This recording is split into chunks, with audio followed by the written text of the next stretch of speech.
सुप्रभात बच्चों। आज हम लोग भक्ति काल की प्रसिद्ध कवयित्री ललित के बारे में पढ़ेंगे, जिनको लल्लेश्वरी के नाम से या लल योगेश्वरी के नाम से भी जाना जाता है। 1320 ईस्वी में कश्मीर के पंपोर में इनका जन्म हुआ था और 1391 ईस्वी के आसपास इनकी मृत्यु हुई थी। जिस प्रकार से कबीर के दोहे, मीरा के पद, तुलसी की चौपाई और रसखान के सवैये प्रसिद्ध हैं, उसी तरह से ललित की वाक, जो एक कश्मीरी काव्य शैली है, ललित की वाक प्रसिद्ध है। ललित हिंदू मुस्लिम की संकीर्णताओं को ध्यान में न रखते हुए मध्यम मार्ग अपनाने का बात करती हैं। ईश्वर एक है, इसलिए वह हिंदू मुस्लिम जैसे सांप्रदायिक मुद्दों पर बेबाक होकर के अपनी बातों को रखती हैं। प्रस्तुत पाठ्यक्रम में ललित के 4 वाक्य दिए हुए हैं, जिनका हिंदी में अनुवाद, कश्मीरी भाषा से हिंदी में अनुवाद किया गया है और यह अनुवाद मीराकांत ने किया है। आइए हम लोग ललित के वाक्यों के बारे में पढ़ते हैं। पहला ललित का वाक्य है, रस्सी कच्चे धागे की खींच रही मैं नाव, जाने कब सुन मेरी पुकार, करें देव भव सागर पार। पानी टपके कच्चे सकोरे, व्यर्थ प्रयास हो रहे मेरे, जी में उठती रह हूँ, घर जाने की चाह है घेरे।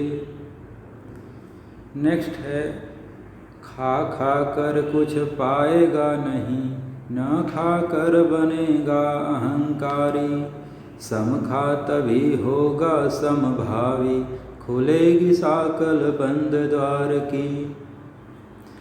आए सीधी राह से गई न सीधी राह, सुसुम सेतु पर खड़ी थी, बीत गया दिन आह, जेब टटोली कौड़ी न पाई, माझी को दूं क्या उतराई।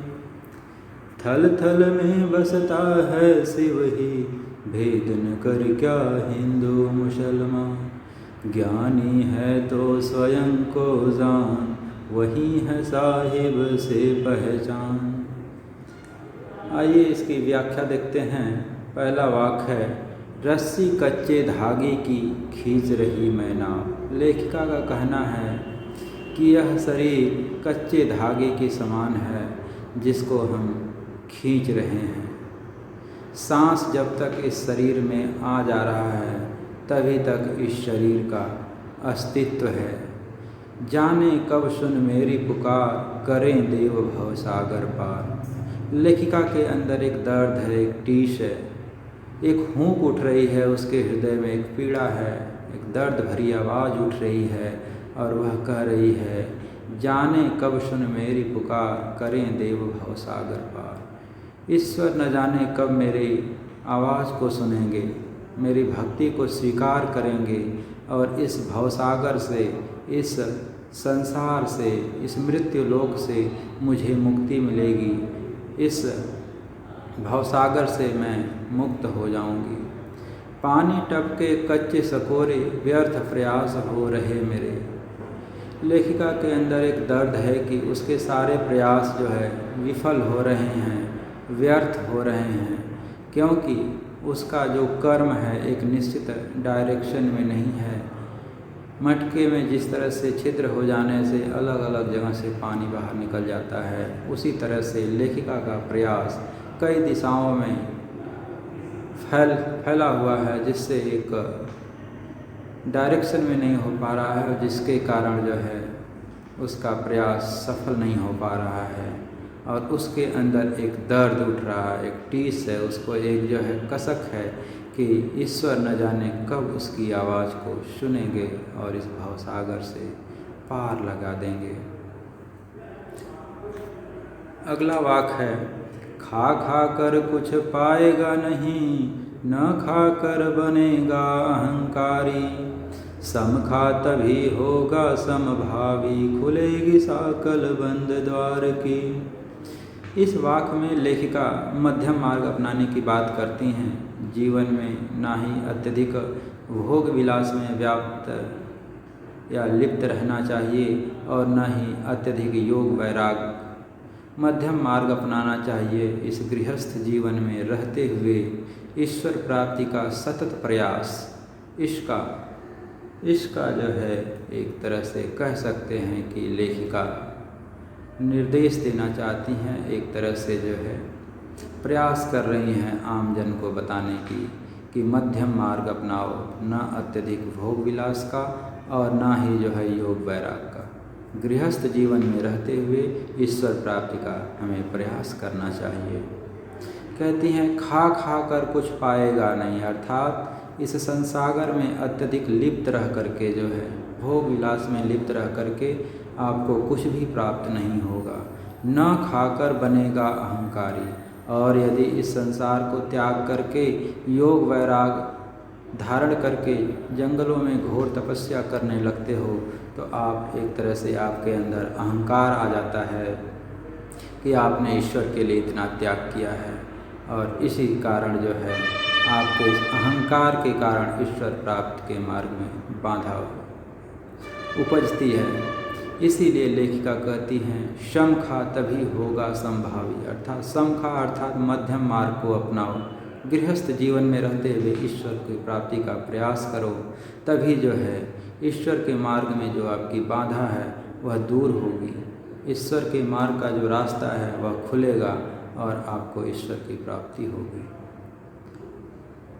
अगला वाक है, आई सीधी राह से गई न सीधी राह, सुषुम सेतु पर खड़ी थी बीत गया दिन आह, जेब टटोली कौड़ी न पाई, माझी को दूं क्या उतराई। लेखिका कहती हैं आई सीधी राह से, अर्थात इस जीवन में आने का उद्देश्य एक था, गई न सीधी राह, लेकिन इस संसार में आकर के इस भवसागर में तमाम अलग अलग कर्मों में लिप्त हो गई, जिससे ईश्वर प्राप्ति के जो मार्ग की सही दिशा थी उससे हम भटक गए।